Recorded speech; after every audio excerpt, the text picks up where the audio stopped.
Hello and welcome to News at 10 on Rajya Sabha TV. I'm Aishwarya Kapoor. Well, the constitutional crisis in Arunachal Pradesh continues to be our top focus. The president's rule in the state is under scrutiny in the Supreme Court. Well, we are also tracking Rohit Vemula's suicide case. The Hyderabad University SC/ST teachers are going on a hunger strike today. We'll be getting you all the details on that as well. But let us begin with the headlines. Supreme Court issues notices to government on decision to impose a central rule in Arunachal Pradesh, seeks response by Friday.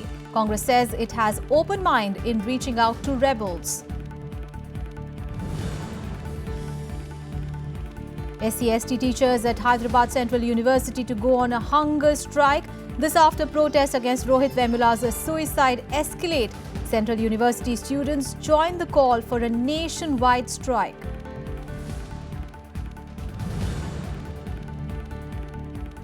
7 police personnel killed in landmine explosion triggered by Naxals on their convoy in Palamu in Jharkhand. In another incident in Chhattisgarh, 6 Naxals are killed in an encounter by police.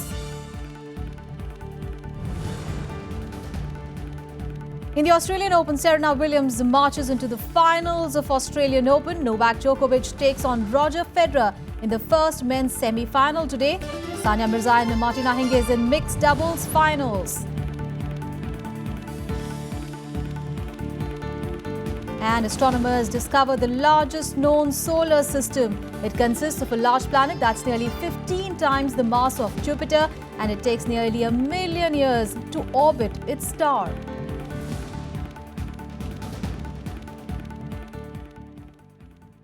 Well, the Supreme Court has issued notices to the Union Government and the Governor asking them to file a reply by Friday on the implementation of President's rule in Arunachal Pradesh. The Governor sought to maintain the secrecy of his report recommending a President's rule, even as the Congress, which has filed a petition against the implementation of President's rule, opposed it. The matter will be heard on Monday. The Supreme Court came down heavily on the centre on Wednesday, seeking relevant material that would back its claim that there has been a failure of constitutional machinery in Arunachal Pradesh. The Apex Court asked the governor to furnish his report that led to the implementation of President's rule in the state. The court also wanted to know why it was not apprised about the latest development. Issuing a notice to the centre and the governor, the court asked them to file a reply by Friday and posted the matter for Monday. The Governor and the Union of India is to place the report in a sealed envelope before the court at the earliest. The court wants to know, ये देखना चाहते हैं कि report के अंदर क्या है, क्या grounds हैं जिसके ऊपर ये proclamation जारी हुई है. So far as the reports submitted by the Honorable Governor to the central government and to the President of India about the situation, law and order situation in the state is concerned, they are confidential documents. They are between the Governor as the President of India or the Cabinet Secretary. The 5-judge Constitution bench led by Justice J.S. Kheher issued the notice on a petition filed by the Congress party. In its petition, the party said the proclamation of emergency was a result of a conspiracy by the centre and the governor to pull down the ruling Congress party in the state. Will Modi ji and Modi government answer as to why was President rule imposed when Supreme Court's Constitution bench is hearing the matter, and what is gross emergency? Will Modi ji answer, is it not true that Congress has 46 MLAs and BJP only has 12 MLAs? Do they want to buy MLAs and consequently topple an elected government? Since it is a sub judice in the Supreme Court, is hearing the matter, and I am full faith in judiciary. We'll wait for the outcome of the. The political turmoil in the state has seen the impeachment of the Assembly Speaker, legislative session held in community halls, and the governor under attack for playing partisan. The centre has justified its action, saying the crisis amount to violation of the Constitution's Article 174(1). It prescribes there should not be a gap of more than 6 months between 2 sessions of a state assembly. Bureau Report, Rajya Sabha TV. Well, in other news, 7 police personnel have been killed in a Maoist attack in Palamu district in Jharkhand. 6 policemen have also been injured. Well, the policemen were going towards Kala Pahari area in a convoy at around 5 in the evening on Wednesday as part of reinforcements when a landmine exploded and the vehicles carrying them blew up. The Jharkhand police has cornered a group of Maoists in Kala Pahari area in Chhatarpur block of Palamu district 2 days ago. The police and Maoists have since been engaged in a gun battle. Now, the injured men have been taken to the administrative headquarters of Daltonganj. Efforts are on to take the critical ones to Ranchi. Meanwhile, in Dantewara in Chhattisgarh, 3 Naxals have been killed in an encounter with the police. Weapons have also been seized from the spot of the encounter.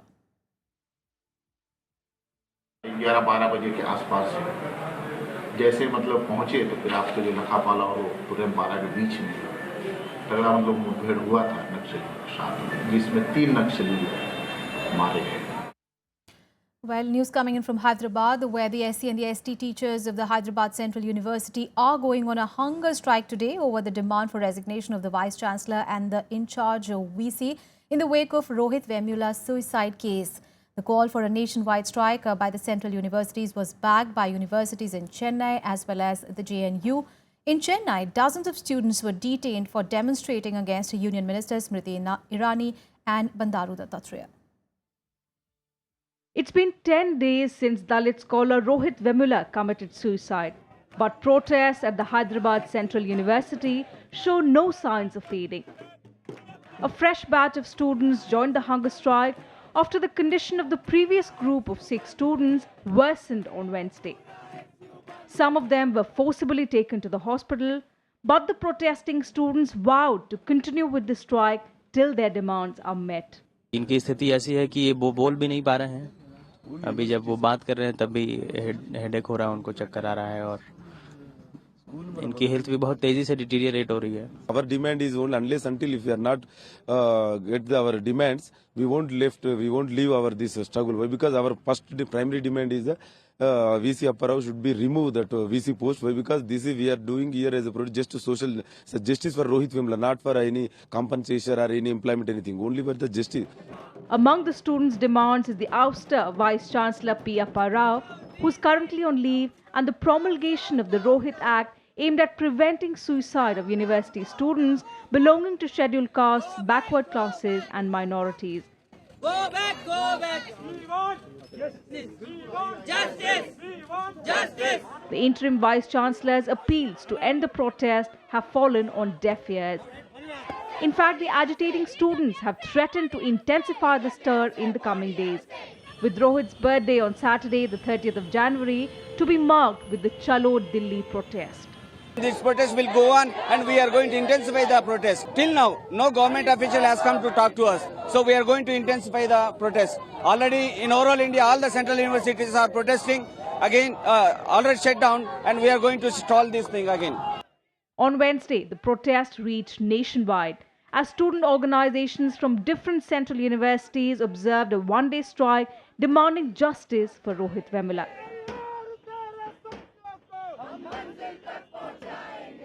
In Chennai, nearly 60 students were detained for demonstrating against Union Ministers Smriti Irani and Bandaru Dattatreya. Massive protests were also held at the JNU campus in Delhi. हम demand करते हैं कि आत्महत्याओं को रोकने के लिए एक कमेटी बनी थी सरकार के द्वारा प्रोफेसर सुखदेव थोराट की, उस थोराट कमेटी के रिकमेंडेशंस को लागू किया जाए.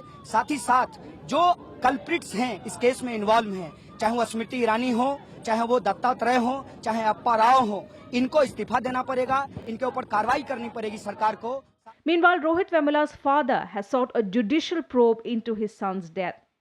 There's a bigger issue than caste discrimination that forced his son to commit suicide. Bureau Report, Rajya Sabha TV. Well, the Union Cabinet has approved 17 India Reserve battalions for Jammu and Kashmir and the states affected by left-wing extremism. It also approved an increase of 200 crore rupees in the authorized share capital of the National Scheduled Caste Finance and Development Corporation. Here are all the details. The Union Cabinet on Wednesday approved 17 Indian Reserve battalions by Jammu and Kashmir and left-wing extremism affected states. Of these, 5 will be in Kashmir, 4 in Chhattisgarh, 3 each in Jharkhand and Odisha, and 2 in Maharashtra. Focus will be on recruiting local youths, filling 60% posts of constables and Class 4 staff in Jammu and Kashmir from border districts, filling 75% posts of constable from 27 core districts in other states. The Cabinet also approved enhancement of authorized share capital of the National Scheduled Caste Finance and Development Corporation from 1,000 crore rupees to 1,200 crore rupees. In an attempt to revive highway projects, the Cabinet Committee on Economic Affairs also approved the hybrid annuity model as one of the modes of delivery to implement highway projects. Vishal Dahiya's report for Rajya Sabha Television.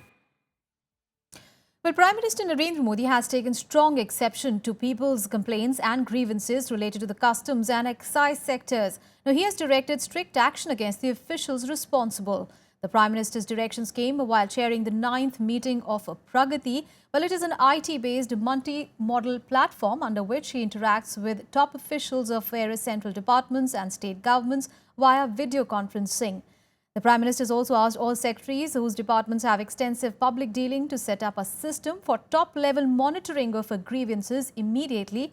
During the meeting, Prime Minister Modi reviewed the progress of vital infrastructure projects in road, railway, coal, power and renewable energy sectors spread over several states.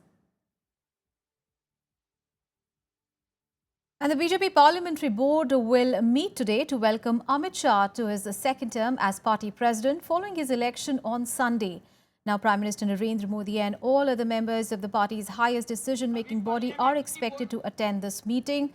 Amit Shah, is a close confidant of Prime Minister Modi, was elected unopposed, with many union ministers and virtually all party chief ministers and state presidents present at the headquarters in a show of support.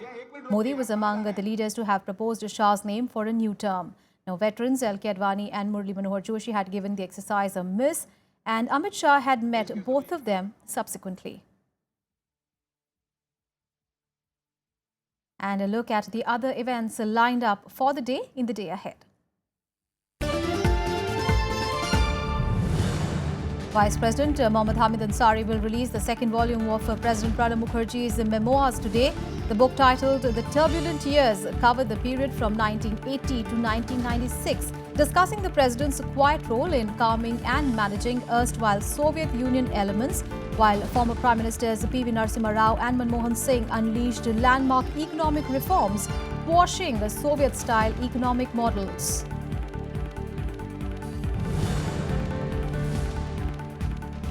Transport Minister Nitin Gadkari and Finance Minister Arun Jaitley will be meeting leading bankers today to resolve the contentious issue of stalled highway projects. They will discuss issues on model concession agreement and also seek feedback on funding future highway projects, as many important projects are stuck due to various problems, including cost escalation, unviability of projects and a row between bankers and concessionaries. The Delhi High Court will hear a plea over scrapping of management quota in Delhi's nursery school admissions. Earlier this month, the court had issued notice to the AAP government on petitions questioning its decision to scrap management and other quotas in nursery admissions in private schools. The Delhi government had defended its decision by saying that the government is trying to bring in more transparency in the admission process of private schools.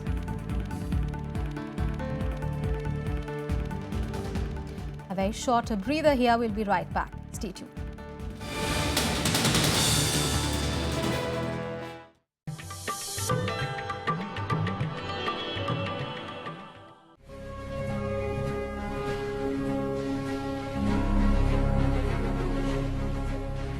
Mihir Sen, an outstanding and extraordinary saltwater swimmer of India.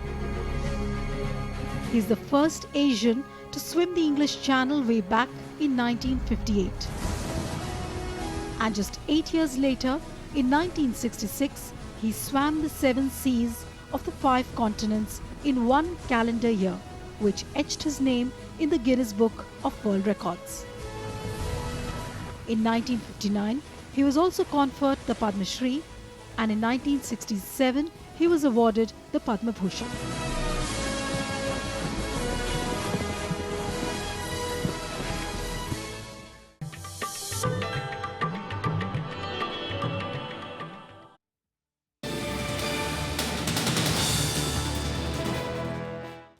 Welcome back. Now, a big red and white coloured balloon flying towards the IGI airport on Wednesday afternoon raised security concerns in the national capital. However, the Delhi police later issued a clarification via Twitter saying that it belonged to the weather department and that there was no need to panic. Well, the incident comes a day after a similar flying object was shot down by the Indian Air Force over Barmer in Rajasthan after it had allegedly crossed the border to enter the Indian airspace. The top government sources have said that the US-made helium-filled balloon had come in from Pakistan and it could have been an attempt to gauge India's response time. The Defence Ministry has written to the Ministry of External Affairs informing it about the incident. The development is significant as terrorist outfits like the Lashkar-e-Toiba are armed with unmanned aerial vehicles, and there is a fear that the Barmer incident could be a precursor activity for what could be a much larger and a sinister intrusion either with an aircraft or a drone. कोन नुमा छोटे लगभग 4 से 5 टुकड़े वहाँ पे गिरे हुए थे और जनहानि इसमें अभी तक कोई नहीं हुई। हम लगातार वायुसेना अधिकारियों से संपर्क में हैं और ये चीज़ें जब्त करके हम वायुसेना को सुपुर्द करेंगे ताकि वो इसमें जांच करके बता सके कि ये कैसे हुआ है और कहाँ से ये चीज़ें आई। And in a further security alert, now 3 flights, including 2 international flights, were grounded on Wednesday after 4 bomb threat calls were received in quick succession at the Delhi and the Bangalore airports. While Air India and Jet Airways' flight to Kathmandu carrying more than 100 passengers were grounded at the IGI airport in New Delhi, Air Asia's Goa flight from Bangalore with 141 passengers on board also failed to take off on scheduled time due to similar reasons. The flights were grounded after the airport police received an anonymous call on Wednesday afternoon saying that there were bombs inside 2 laptop bags kept in the planes of Air India and Jet Airways. The flights finally took off after receiving clearances from the security agencies. News from across the border now, and in a climb down from his earlier hardline stance, Nepal's Deputy Prime Minister C.P. Mainali has said that the country may have some differences with India but can never show enmity towards it. Now, his comments came at a symposium organized by Nepal-India Friendship Society to mark India's 67th Republic Day in Kathmandu. The remarks come amid an ongoing political crisis in Nepal involving Madheshis who have led a violent protest demanding more representation and are opposed to a 7-provincial structure in the new constitution that divides their ancestral homeland. Now, Mainali said that the Nepal will pursue good neighborly relations with both India and China.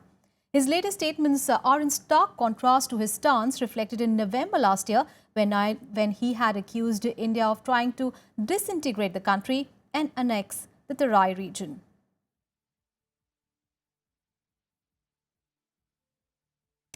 Well, Sweden has announced that the country would expel up to 80,000 asylum seekers in the coming years. Well, this after thousands of asylum seekers' applications who arrived last year in Sweden were rejected. Now, police and authorities in charge of migrants have been asked to organize the expulsion. Around 163,000 migrants applied for asylum in Sweden last year, which is the highest per capita number in Europe. Of the approximately 58,800 cases processed last year, 55% were accepted. Well, the announcement comes after a teenage asylum seeker was arrested on suspicion of murdering a female employee at a youth refugee center in Mondal near Gothenburg earlier this week. Migration officials say 35,400 unaccompanied minors sought asylum in Sweden in 2015, which is 5 times the number in 2014.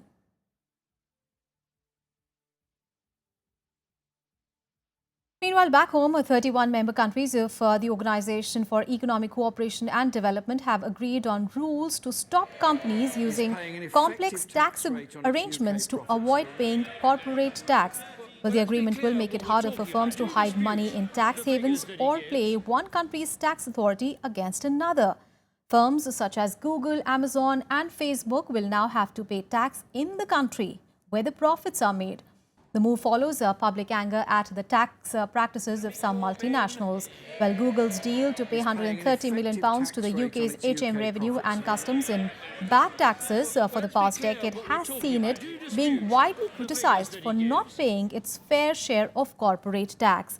The agreement between 31 nations, including France and the UK, is about sharing information rather than a new tax or a new law.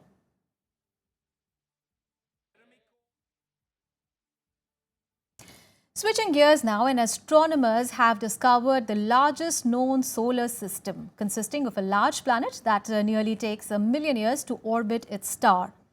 The gas giant is 1 trillion kilometers away, making its orbit 140 times wider than Pluto's path around our sun.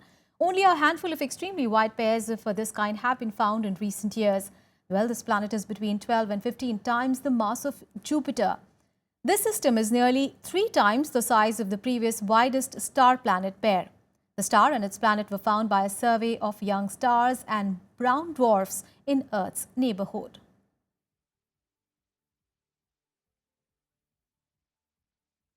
Let's now take a look at some other international stories in World Wrap. The Center for Disease Control in the US have released a transmission electron micrograph that showed the Zika virus. The mosquito-borne virus has been linked to brain damage in thousands of babies in Brazil. There is, however, no vaccine or treatment for Zika so far, which causes mild fever and rash. An estimated 80% of people infected with the virus show no symptoms.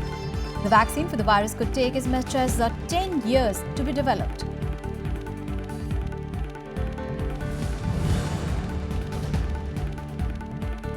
Frustrated by the long-widened asylum process and poor conditions in shelters in Germany, around 50 asylum seekers from Iraq returned home this month. The number of Iraqis opting to rather go back to their country is rising steadily, with around 200 people leaving the country in December last year. Almost 30,000 Iraqis applied for asylum in Germany last year.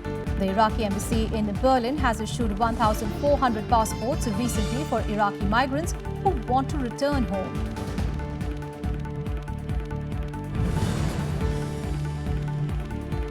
Iran's President Hassan Rouhani arrived in Paris on Wednesday to strengthen bilateral ties and enhance relations that can benefit both Iran and France. Rouhani began his trip to Paris by meeting the French Foreign Minister and the Minister of Finance. He also met around 20 company executives. Rouhani will be delivering a speech to business leaders today at a Franco-Iranian forum.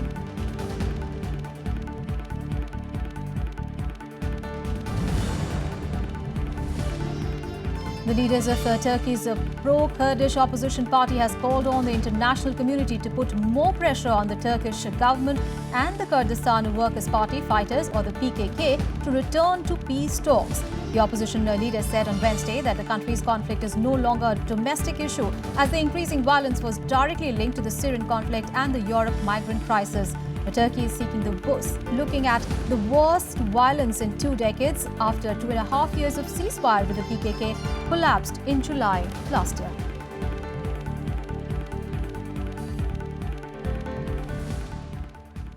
On to tennis, and in news from Australian Open, world number 1 Serena Williams is just 1 win from the 7th Australian Open title after she dispatched the 4th seed Agnieszka Radwanska in the straight sets in the semi-final.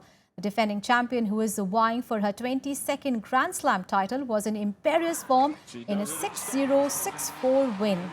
She will now face the winner of the second semi-final between Angelina Kerber and Johanna Konta. In the men's singles, world number 1 Novak Djokovic will take on 17 times Grand Slam champion Roger Federer in the first semi-final later in the day. Meanwhile, a world number 1 women's doubles pair of Sania Mirza and Martina Hingis continued their splendid form as they reached the final with an easy victory on Wednesday.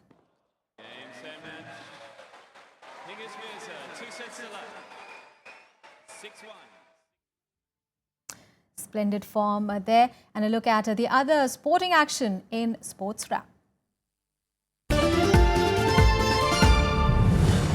Ace Indian shooter Hina Sidhu on Wednesday claimed an Olympic quota by bagging the gold medal in the 10 meters air pistol at the Asia Olympic qualifying competition in New Delhi.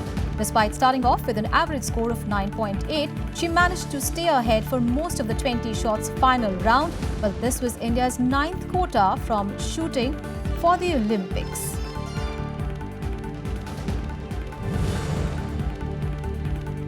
Top Indian shuttlers Kidambi Srikanth, Parupalli Kashyap and PV Sindhu advanced to the second round after easy victories in the Saeed Modi International Badminton Tournament. Women's doubles pair of Jwala Gutta and Ashwini Ponappa also sailed into the second round with comfortable victory.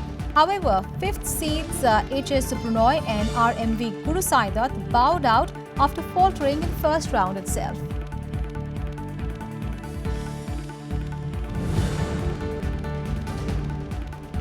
Manchester City fought back a first leg deficit to beat Everton 3-1 after a thrilling semi-final in the Capital One Cup. Everton took on the lead in the 18th minute, but City struck back with goals from Fernandinho, Kevin De Bruyne and Sergio Aguero. City will now face Liverpool in the final on 28th of February.